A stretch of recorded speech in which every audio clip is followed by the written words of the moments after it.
열왕기상 19장 구약성경 열왕기상 19장 1절에 12장 저와 여러분 함께 교독하시겠습니다. 제가 먼저 1절 읽겠습니다. 아합이 엘리야가 행한 모든 일과 그가 어떻게 모든 선지자를 칼로 죽였는지를 이세벨에게 말하니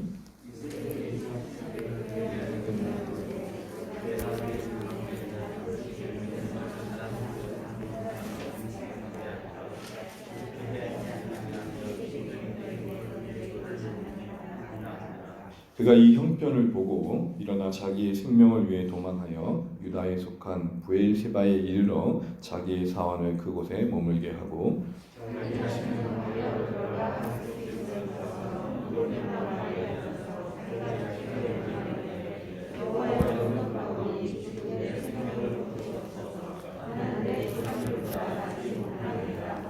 로뎀나무 아래에 누워 자더니 천사가 그를 어루만지며 그에게 이르되 일어나서 먹으라 하는지라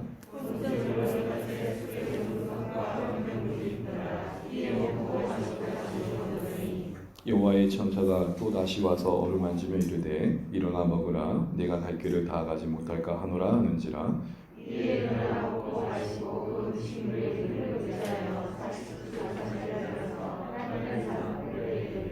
엘리야가 그곳 굴에 들어가 거기서 머물더니 여호와의 말씀이 그에게 임하여 이르시되 엘리야야 네가 어찌하여 여기 있느냐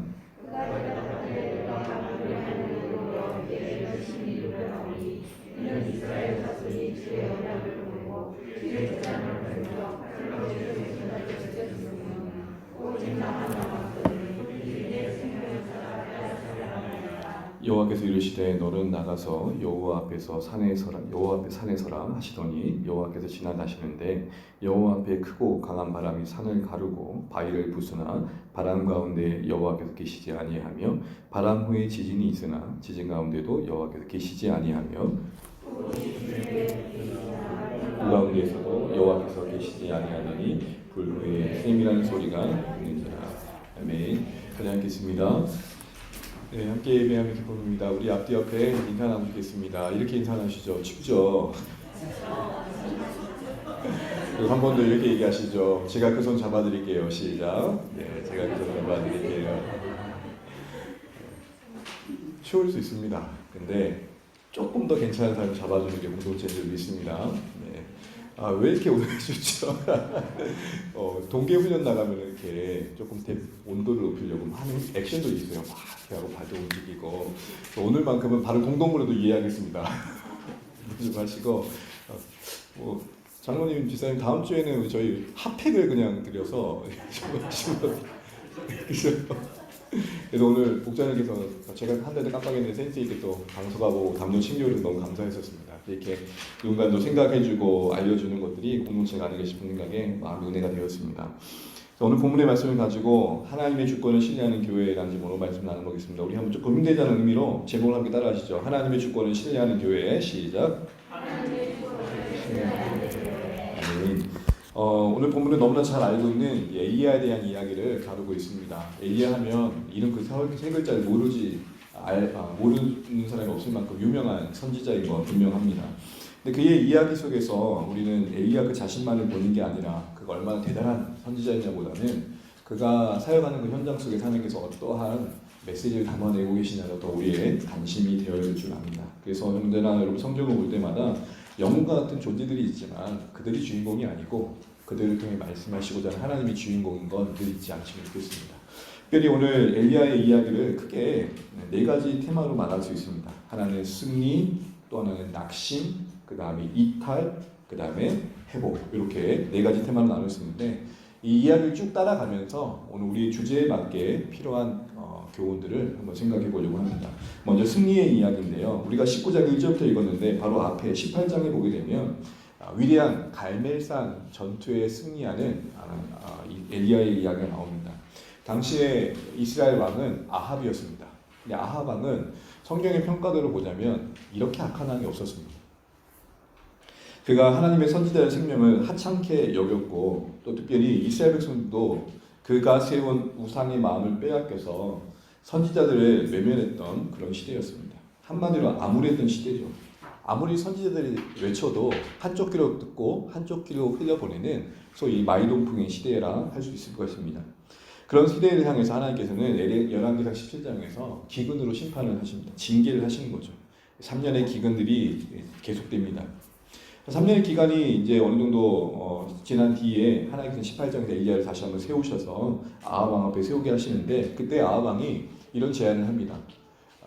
아합 왕에게 오바댜를 통해서 전하기를 이런 얘기를 하는 것이죠. 바알 선지자 450명과 아세라 선지자 400명을 한 곳에 불러주십시오. 바로 그 장소가 갈멜산이었고, 거기서 하나님께서는 자신의 주되심과 살아계심을 엘리야를 통해 나타내십니다. 우리 성경을 한번 조금 앞에만 보시면 열왕기상 18장 37절을 한번 읽어보면 좋겠습니다. 열왕기상 18장 37절 바로 앞에 있으니까 한번 읽어볼게요. 시작. 여호와여 내게 응답하옵소서, 내게 응답하옵소서. 이 백성에게 주 여호와는 하나님이신 것과 주는 그들의 마음을 되돌이키심을 알게 하옵소서. 아멘. 아멘. 18장의 내용은 뭐 다 다루긴 어렵지만 대략 내용이 이렇습니다. 갈멜산 전투의 핵심은 그겁니다. 제단을 쌓고 그 제단 위에 각각의 송아지를 번제물을 올려놓은 뒤에 불을 내려서 그 제단의 제물을 태우는 신이 진짜 신이다라는 게 게임의 주제였습니다. 그런데 이 바알을 섬기는 선지자들이 아침부터 낮까지 춤을 추는데도 신은 아무런 응답이 없죠. 그래서 엘리야가 조롱하는 말로 이렇게 말합니다. 야, 너희들 신이 좀 잠깐 외출했나 보다. 아니면 좀 자나 보다. 너무 비하는 걸 얘기하는 거죠. 그랬더니 얘들이 더 열받아가지고 그 다음 나오는 말이 더 재밌어요. 할복을 하는 거예요. 몸에 상처를 내고 바알 신이 우리가 이렇게 괴로운데 응답하지 않으십니까? 아무런 응답이 없어요. 그리고 나서 묵묵히 엘리야가 제단을 정비하면서 거기 뭘 세우냐면 12개의 돌을 세웁니다. 그 제단은 곧 이스라엘 상징하는 거예요.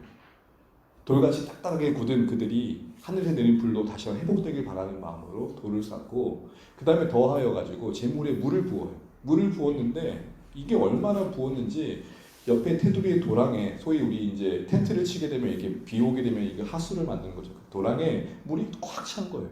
흠뻑 적신 거죠. 그리고 나서 이제 오늘 본문에 읽었던 말씀대로 엘리야가 기도하는 겁니다. 그때 어떻게 되죠? 하늘에서 불이 내려와 응답합니다. 우리 38절 한번 읽어보겠습니다. 38절입니다. 시작. 이에 여호와의 불이 내려서 번제물과 나무와 돌과 흙을 태우고 또 도랑의 물을 핥은지라. 돌까지 태울 정도도 엄청난 화력의 불이 확 임해가지고 바알 신이 하지 않는 일을 하나님께서 하시는 것을 통해서 하나님이 진짜 하나님이심을 우리 현장에 드러내는 겁니다. 얼마나 놀랍습니까? 그곳에 있었던 사람들은 정말 하나님은 살아계시구나 라는 고백을 하지 않을 수 없는 상황입니다. 한마디로 우리가 만약 그곳에 있었다면 떡한 입을 벌리고 정말 하나님은 살아계시는 거예요. 죄송합니다. 아, 스바라시 위대하시다. 그런 분위기였는데 웃긴 거는 그 장엄한 분위기와는 다르게 결과가 너무 아무렇지도 않더라고요. 사실 그게 오늘 엘리야가 처한 아주 무거운 상황이었습니다. 여러분, 장장 그 중심에 있었던 아합은 어떻습니까? 바알 선지자들이 다 몰살당하고 그런 기이한 일을 봤음에도 불구하고 여러분, 아합은 어떻게 하죠? 19장 1절을 보시게 되면 아합이 엘리야가 행한 모든 일과 그가 어떻게 모든 선지자들 칼로 죽인 이세벨에게 말하니 누구에게로 갑니까? 이세벨에게로 갑니다. 이방 여인 그 아내 이세벨에게로 갑니다. 지금 이 상황을 보게 되면 그도 하나님 모르니가 아느니 하나님께 엎드려야 될 텐데 하나님 앞에 가슴을 찢고 하나님 앞에 뭔가 회개하는 기회를 삼지 않고 이세벨에게로 그 상황을 알립니다.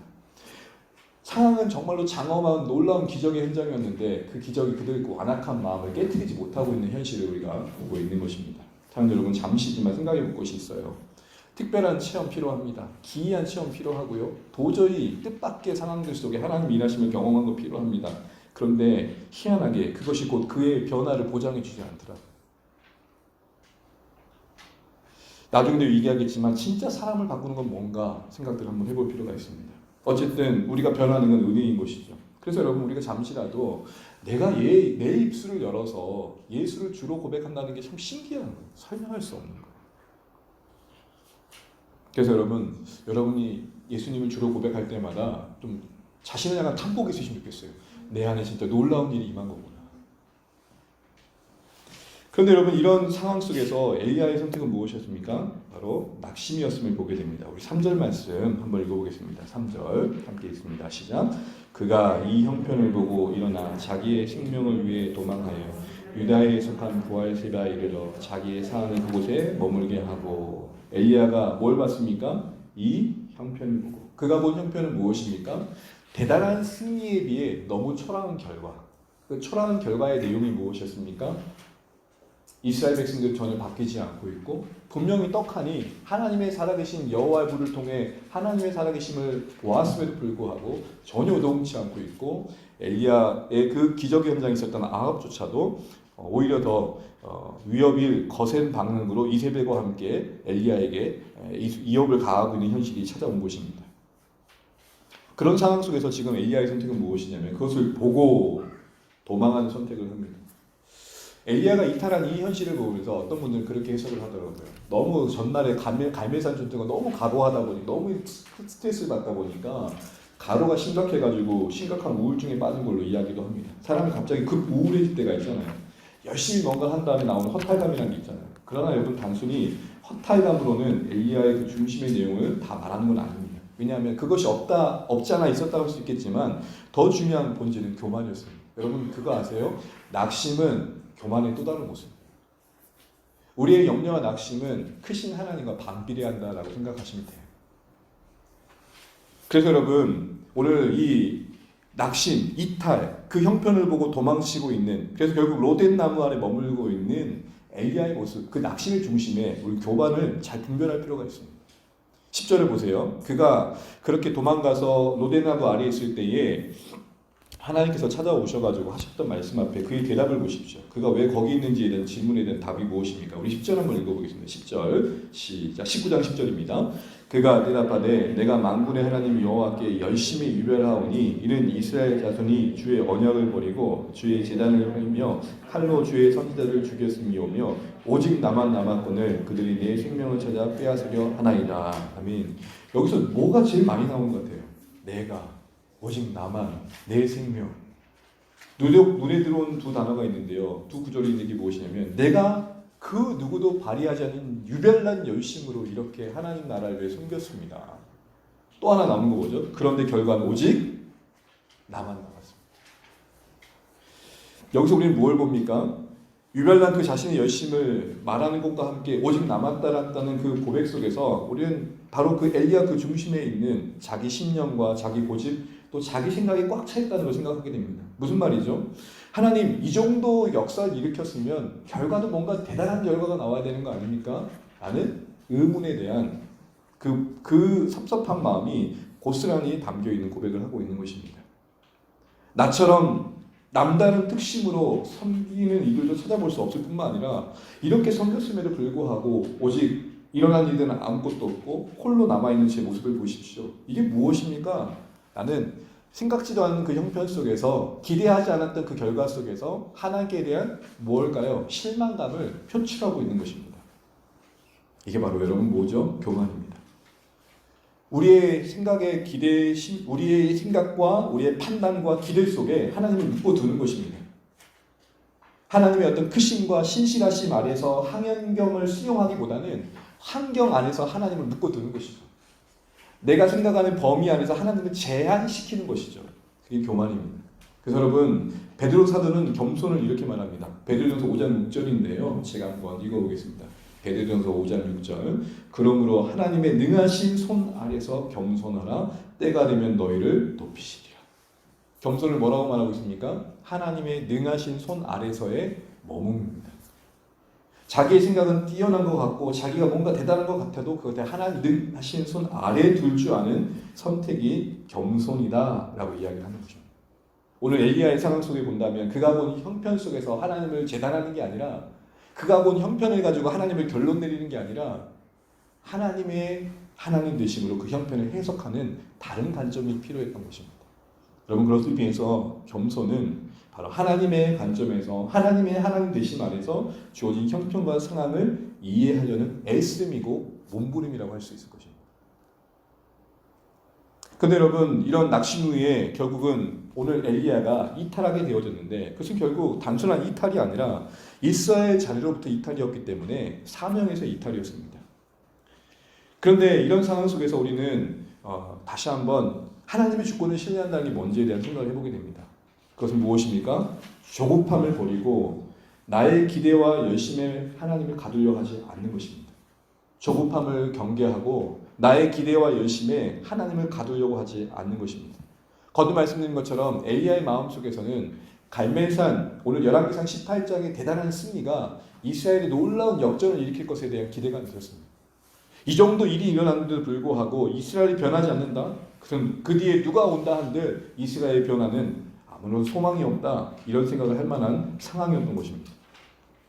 근데 실제로 어떻게 됐습니까? 19장 1절, 2절, 3절을 보는 것처럼 이스라엘은 바뀌지 않았고요. 오히려 엘리야의 목숨을 이세벨과 함께 빼앗는 입장에서 여전히 서 있는 모습을 보여주고 있더라는 것입니다. 엘리야 입장에서는 그가 한 열심만큼이나 기대감만큼이나 변하지 않는 현실은 어떻게 와닿았을까요?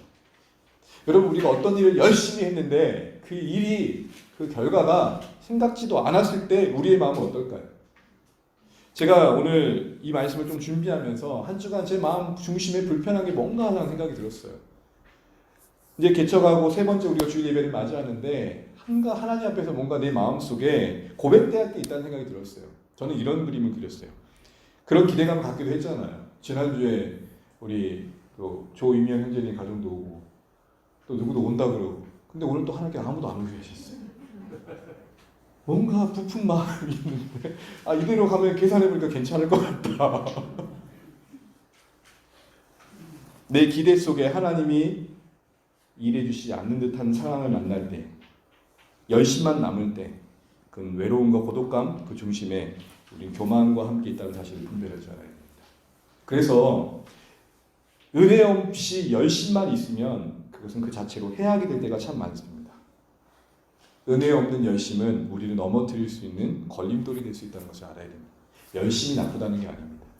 특심이 나쁘다는 게 아닙니다. 은혜 없이, 하나님 없이 그 주권 아래, 그 능하신 손 아래 부리는 열심이 아니라면 결국 그 열심 때문에 우리는 또 외로워지고, 그리고 왜 이렇게 나만 고생하나, 왜 나만 힘드나는 스스로의 걸림돌이 되어버리게 된다는 것이죠. 그래서 여러분, 신앙생활에서 열심과 헌신은 귀한 것이지만 더 중요한 것은 우리의 열심 그 이상으로 하나님의 능하심 아래 그 열심을 잘 다스리는 겸손함이 필요하다는 것입니다. 내가 열심을 낸 만큼 그만큼 하나님도 반드시 일해 주셔야 됩니다라는 그런 논리를 내려놓을 줄 알아야 됩니다. 하나님의 때에 하나님의 방법으로 역사하실 하나님의 그분의 주권을 인정해 드리는 것이 그 자체가 예배이며 그 열심이, 섬김이 하나님을 높여드리는 경배가 되는 것입니다. 우리는 때로는 그 어떤 결과를 가지고 하나님에 대한 영광을 돌려드린다 할 때가 참 많습니다. 그 자체로 틀렸다고 볼 수 없겠지만 하나님께서 우리를 통해 영광 받으실 때는 하나님 그분을 높여드리는 그 자체로 영광 받으시는 것입니다. 그러므로 우리 모두 하나님의 능하신 손 안에서 겸손하실 수 있기를 주의 이름으로 축복합니다. 여러분 일터에서, 여러분의 삶의 자리에서, 가정에서 내 기대와 방식대로 이왕이면 진짜 크고 화려하고 멋져야 될 텐데 혹 그렇지 않더라도 하나님이 아무런 일 하지 않으시는 듯 낙심치 않으시기를 주의 이름으로 축원합니다. 그 낙심을 이겨내고 오히려 묵묵한 성실함으로 그 열심을 이어가는 것이 더 귀한 가치임을 잊지 마시기 바랍니다. 오늘 본문을 잠깐 두고 그렇다라는 것을 증언해주고 있는 사건이 열왕기상 21장에 나옵니다. 열왕기상 21장에 보게 되면 여러분 잘 알고 있는 두 글자 인물이 나오는데요. 한번 따라해 주시죠. 나봇. 로봇이 아니고요. 나봇이라는 사람. 이 나봇이라는 사람이 포도원을 갖고 있었는데 그것은 아하바 별궁, 그러니까 아하방이 머무는 그 별궁의 옆에 있던 포도밭이에요. 근데 아하방이 보니까 예쁘거든요, 포도밭이. 저걸 갖고 싶은 거예요. 그래서 나봇한테 가서 달라고 했더니 나봇이 뭐라고 한 줄 아십니까? 우리 잠시 이 말씀 놔두고 열왕기상 21장 4절 한번 읽어보겠습니다. 열왕기상 21장 4절 함께 읽어보겠습니다. 시작. 이스라엘 사람 나봇이 아합에게 대답하여 이르기를 내 조상의 유산을 왕께 줄 수 없다 하므로 아합이 근심하고 답답하여 왕궁으로 돌아와 침상에 누워 얼굴을 돌리고 식사를 아니하니. 어떤 내용입니까? 나봇이 아합의 요구를 거절합니다. 여러분, 아합의 요구를 거절한다는 게 목숨 건 거절인 거 아시죠? 아합이 와서 끙끙댑니다. 이거 보면 그런 생각이 들어요. 있는 것들이 더해요. 그가 가지고 있는 재물과 권위로 다른 포도원도 가질 수 있는데 굳이 그걸 뺏으려고 하는 건지 모르겠어요. 그때 근심하는 걸 보고 이세벨이 와가지고 기가 찬 거죠. 당신 왕 아닙니까? 그래서 이 이세벨이 계략을 짜가지고 불량배들을 동원해서 거짓 증언을 하게 해요. 억울한 누명을 나봇에게 씌웁니다. 나봇이 하나님을 저주했다고 하면서 결국은 비참하게 돌에 맞아 나봇은 죽고 맙니다. 나봇의 입장에 한번 대보세요. 그걸 예상하지 못했을까요? 뭐 때문에 그 포도밭을 안 샀죠? 조상에게 물려받았다는 거. 이것은 뭐냐면 이스라엘 백성들에게 땅은 하나님의 선물이에요. 그래서 율법에 보게 되면 그 기업을 지키라 그래요. 그러니까 나봇은 오기를 부린 게 아니고요. 말씀대로 그 땅을 지킨 거예요. 근데 헛되이 죽었어요. 근데 그거 아세요? 제가 은혜가 되는 게 그거예요. 엘리야의 갈멜산 전투의 그 화려하고 의리하고 장엄한 전투의 현장의 결과는 비참하게 아무런 일도 일으키지 않았는데 저 구석진 곳에 누구도 기억되어줄 수 없는 그 신자의 믿음을 지킴의 죽음은 이세벨과 아합을 심판으로 몰아갑니다. 갈멜산 전투로도 일어나지 않았던 이들에 대한 심판이 뒤에 가보게 되면 21장 뒤에 그들의 악이 하나님께 들려지게 되고 이제는 그것을 계기로 이들이 비참한 죽음을 맞이하게 됩니다. 여러분 보세요. 갈멜산 전투는 아무런 일도 일으키지 않았는데 그 땅 하나 믿음으로 지키겠다는 나봇의 순교적인 죽음은 그 말씀의 신실함은 그것을 지켜내려고 했던 순종의 삶은 아합과 이세벨의 결정적인 심판의 계기가 된다니까요. 한 2만 명 모이면 여의도 광장에 수백만이 모이면 하나님께서 이 땅의 지역교회를 흔드사 논란을 일으킬 것 같은 게 우리 마음이지만 아니요. 사랑하는 주안의 가족 여러분들이 눈물을 흘리며 살아가는 삶의 그 자리 그 인생의 현장을 오늘 나봇의 심정으로 이곳은 하나님께서 내게 맡기신 일터입니다. 이곳은 내가 하나님께서 맡기신 가족입니다. 그 마음으로 성실히 다해 지켜갈 때 하나님이 그런 인생들의 인생의 현장을 통해 일해 가신다는 것을 잊지 않는 저와 여러분 되시길 축복합니다. 우리의 기대와 혹시 헌신의 열심은 너무 부풀려져 있지 않습니까? 이렇게 하면 하나님께 뭔가 주시겠다라는 헛된 마음 있지 않습니까?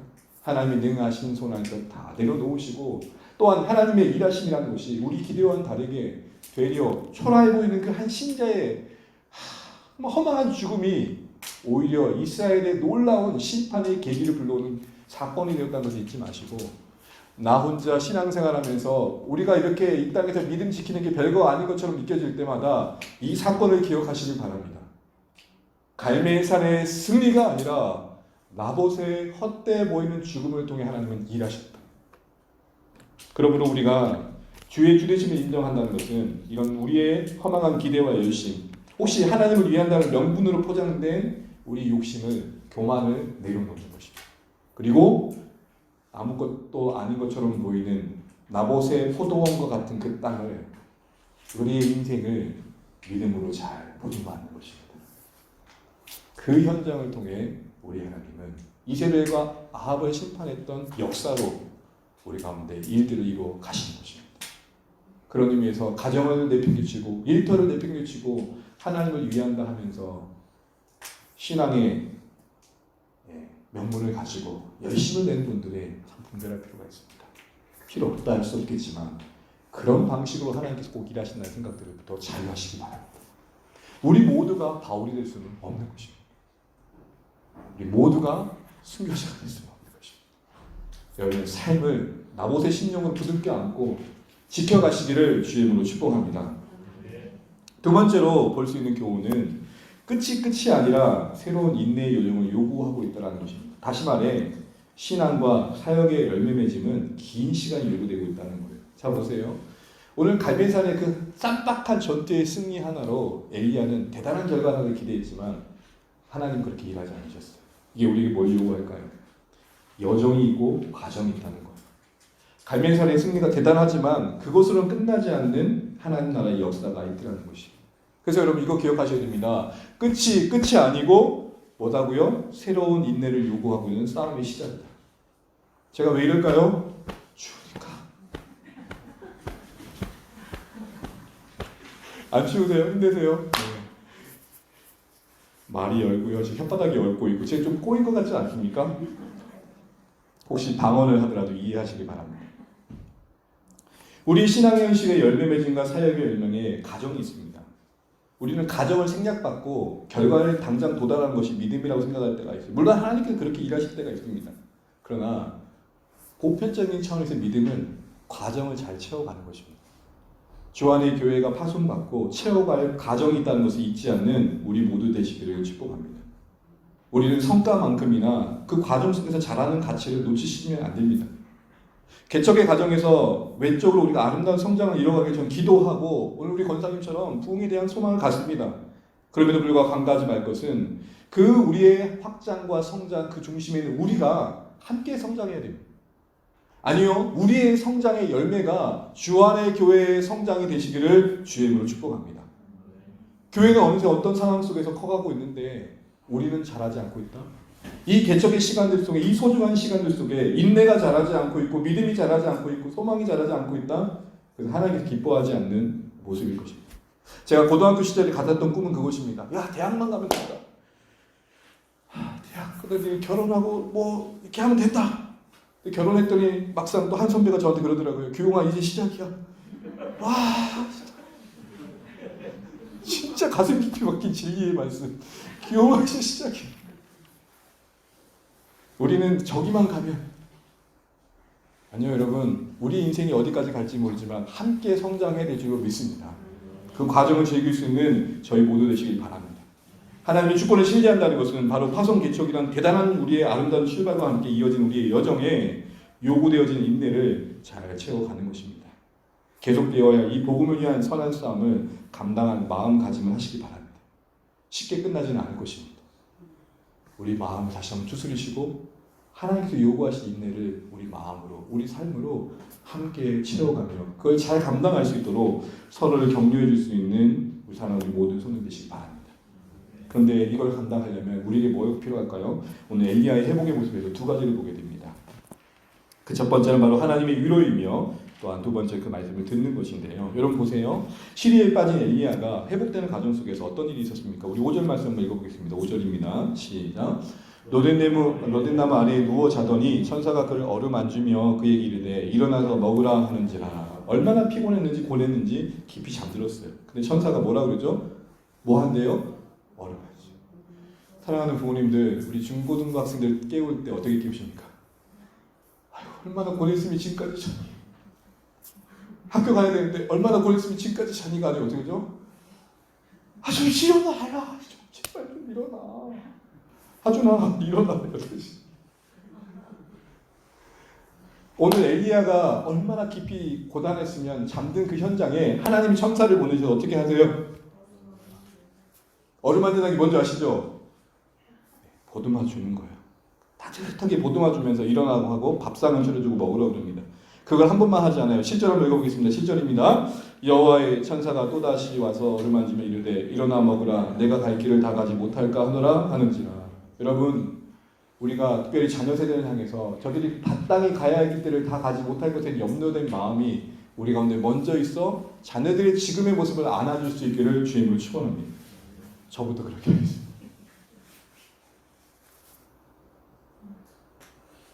하준이가 이걸 이용하지 않기만을 바랍니다. 아빠 그때 그렇게 얘기하셨잖아요. 내 몫이 있고 네 몫이 있다는 것을 기억하시기 바랍니다. 사랑하는 성도 여러분, 이런 하나님의 위로가 있었습니다. 그런데 여러분, 보이지 않는 이 하나님의 위로를 어떻게 경험할 수 있을까요? 저는 주안의 공동체의 서로서로의 손길이 그렇다고 생각합니다. 다시 한번 옆에 물어보시죠. 이렇게 물어보세요. 춥죠? 제가 그 손 잡아드릴게요. 시작. 제가 그 손 잡아드릴게요. 이렇게 충분히 쉰 다음에 하나님께서 그를 그대로 두지 않고 어디로 보십니까? 8절입니다. 8절 읽어보겠습니다. 시작. 이에 일어나 먹고 마시고 그 음식물의 힘을 의지하여 40주 40야를 가서 하나님의 산 호렙에 이르니라. 결국은 먹고 마시고 쉬는 것이 전부가 아닙니다. 휴식이 전부가 아니라 그 이상의 안식이 필요한 겁니다. 여러분, 왼쪽에 쉰다고 쉬어집니까? 몸은 갑자기 쉰 것 같은데 갑자기 불안감이 몰려오고 뭔가 할 수 없는 내일에 대한 염려가 우리 마음을 꽉 장악하잖아요. 그래서 여러분, 몸도 쉬어야 되는데 그 이상으로 우리에게 뭐가 필요합니까? 안식이 필요합니까? 안식이 뭡니까? 하나님이 우리에게 주시는 소망입니다.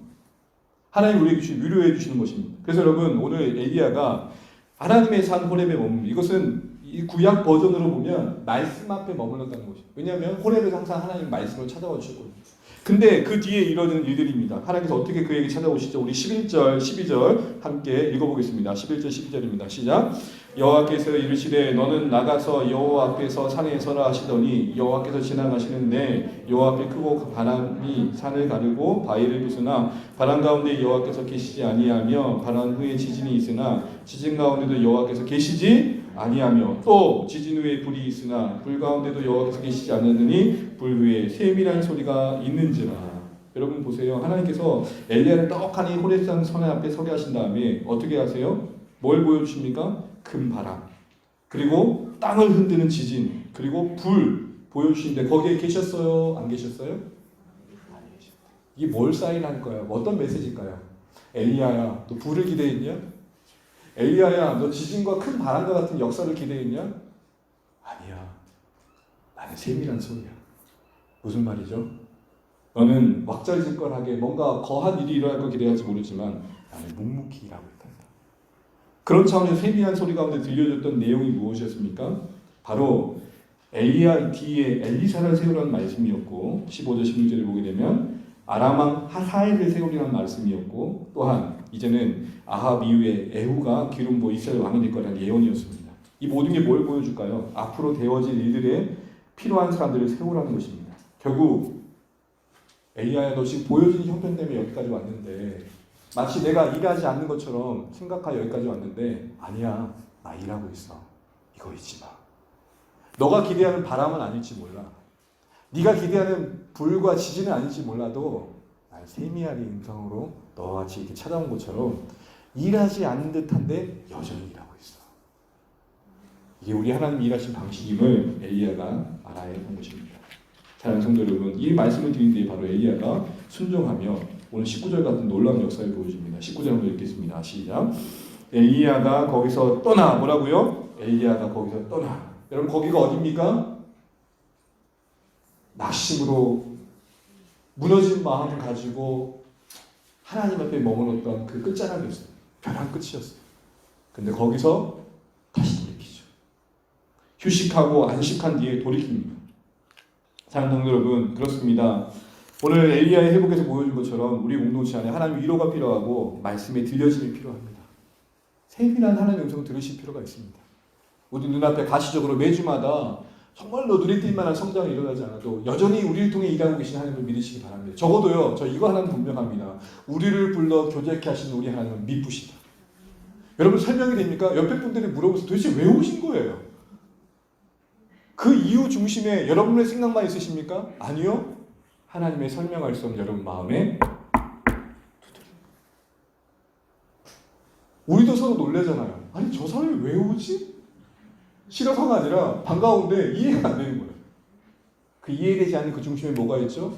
하나님이 우리를 묶어주시. 그런데 문제는 뭐냐면 그 안에 있는 우리가 서로에게 위로가 되고 이거를 잘 갖고 가면서 들어야 되는데 그렇지 못하면 안 된다는 거죠.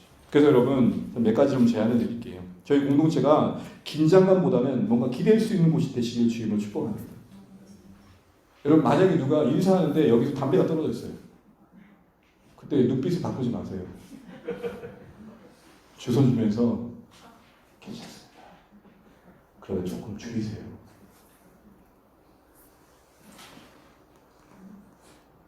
스스로 또한 고립시키지 않으시기 바랍니다. 영적 고독은 필요해요. 그러나 고립은 아니에요. 홀로 외로이 말씀과 기도를 하나님께 머무는 시간을 선택하셔요. 근데 고립은 아니에요. 고독과 고립은 진짜 틀려요. 우리가 이렇게 함께 즐겁게 따뜻하게 가고 있는 게 감사합니다. 그러나 지나가다 보면 그 어떤 이유들로 인해서 우리 스스로 고립시킬 때가 있는데 절대 그러지 마세요. 연결끈 하나는 두고 고립하세요. 이렇게 얘기해 주세요. 내가 잠깐만 좀 잠수하겠습니다. 내가 좀 잠깐만 잠수하겠습니다. 또한 쉬기만 하지 마시고 듣는 자리를 찾는 저와 여러분 되시기 바랍니다. 어쨌든 하나님이 우리를 살리시는 은혜의 방편은 말씀입니다. 그런 의미에서 여러분 말씀의 나눔이 풍성한 공동체가 되면 좋겠습니다. 우리가 목장으로 모일 때 또 함께 대화 나눌 때 말씀과 함께 했던 삶의 이야기를 좀 나누시면 좋겠습니다. 실질적으로 여러분 지금 우리가 유튜브 채널을 이용하고 있는데 이건 사실은 외부용이기보다는 우리 성도님들이 좀 더 말씀을 가까이 하는 환경을 마련하는 겁니다. 그러게 여러분, 구독을 하지 않으신 분 있다면 구독을 누르시고, 알림을 안 하신 분들은 알림도 누르시고, 좋아요까지 눌러주시면 감사하겠습니다. 이것이 우리를 위한 겁니다. 왜냐하면 말씀을 듣는 분위기를 만들어가는 것입니다. 또한 특별히 말씀 묵상 그 밑에 댓글로 한 줄라도 적어주십시오. 이렇게 한번 살아보겠습니다. 봤더니 저희 고모가 글을 남겨놨어요. 어느 때까지니까는 시편 말씀을 가지고 거기 나누는 그 밑에다가 댓글을 달아놨어요. 장성도 여러분, 우리가 이렇게 서로를 말씀 듣는 자리로 격려하고 들은 말씀을 나누면서 공동체 안에서 하나님께서 우리를 통해 일해 가신 것들을 경험해 가기를 주의 이름으로 축복합니다. 이제 말씀을 정리하고자 합니다. 하나님의 주권을 우리가 인정해 간다는 건 어떤 의미일까요? 하나님의 변함없는 그 주도권을 놓치지 않으심을 묵묵히 우리가 인정한다는 건 무엇을 말하는 걸까요? 말씀드린 것처럼 우리의 기대와 열심에 하나님이 뒤따라 주지 않는 듯 하나님을 정죄하지 않으신 겁니다. 하나님은 우리보다 크시고 그 크신 능하신 손 아래 우리 다만 열심히 사용되어질 뿐임을 고백하는 것입니다. 더 나아가 우리는 대단한 기대와 방식으로 하나님께서 일할 것을 말하지만 불과 바람과 지진을 이야기하지만 하나님은 세미한 소리로 일하실 때 오늘 나봇과 같이 묵묵하게 말씀 따라 자기 기업 지키는 최선의 삶을 통해 하나님 오히려 역사를 서가신다는 것들을 놓치지 않는 우리 모두 되시기를 축복합니다. 이런 의미에서 늘 거듭말하지만 여러분의 인생과 삶의 자리를 사랑하시기를 축복합니다. 특별히 우리에게 인내가 요구된다는 것도 잊지 않으시길 바랍니다. 어떤 시간이 요구된지는 하나님께 달려있겠지만 우리가 그 시간을 잘 감당해가되 그를 위해서 서로도 붙들어주는 공동체, 말씀으로 격려하는 공동체로 세워갈 때 우리가 이 과정을 잘 지날 것이고 그를 통해 하나님께서 우리에게 주신 은혜가 있을 줄 믿습니다. 결과는 하나님께 맡기고 겸손히 인내로 우리의 공동체에 필요한 시간들을 채워가면서 어느새 한두 분 구원의 열매들이 맺혀가고 우리도 기쁨과 평강을 하나님의 사람들 세워져가는 그런 주안의 공동체 되기를 축복합니다. 그래서 따뜻한 사귐과 선교의 공동체 이루어가는 일들에 우리 모두가 주의 주권을 신뢰하는 중에 하나님의 일을 이루어갈 수 있기를 축복합니다.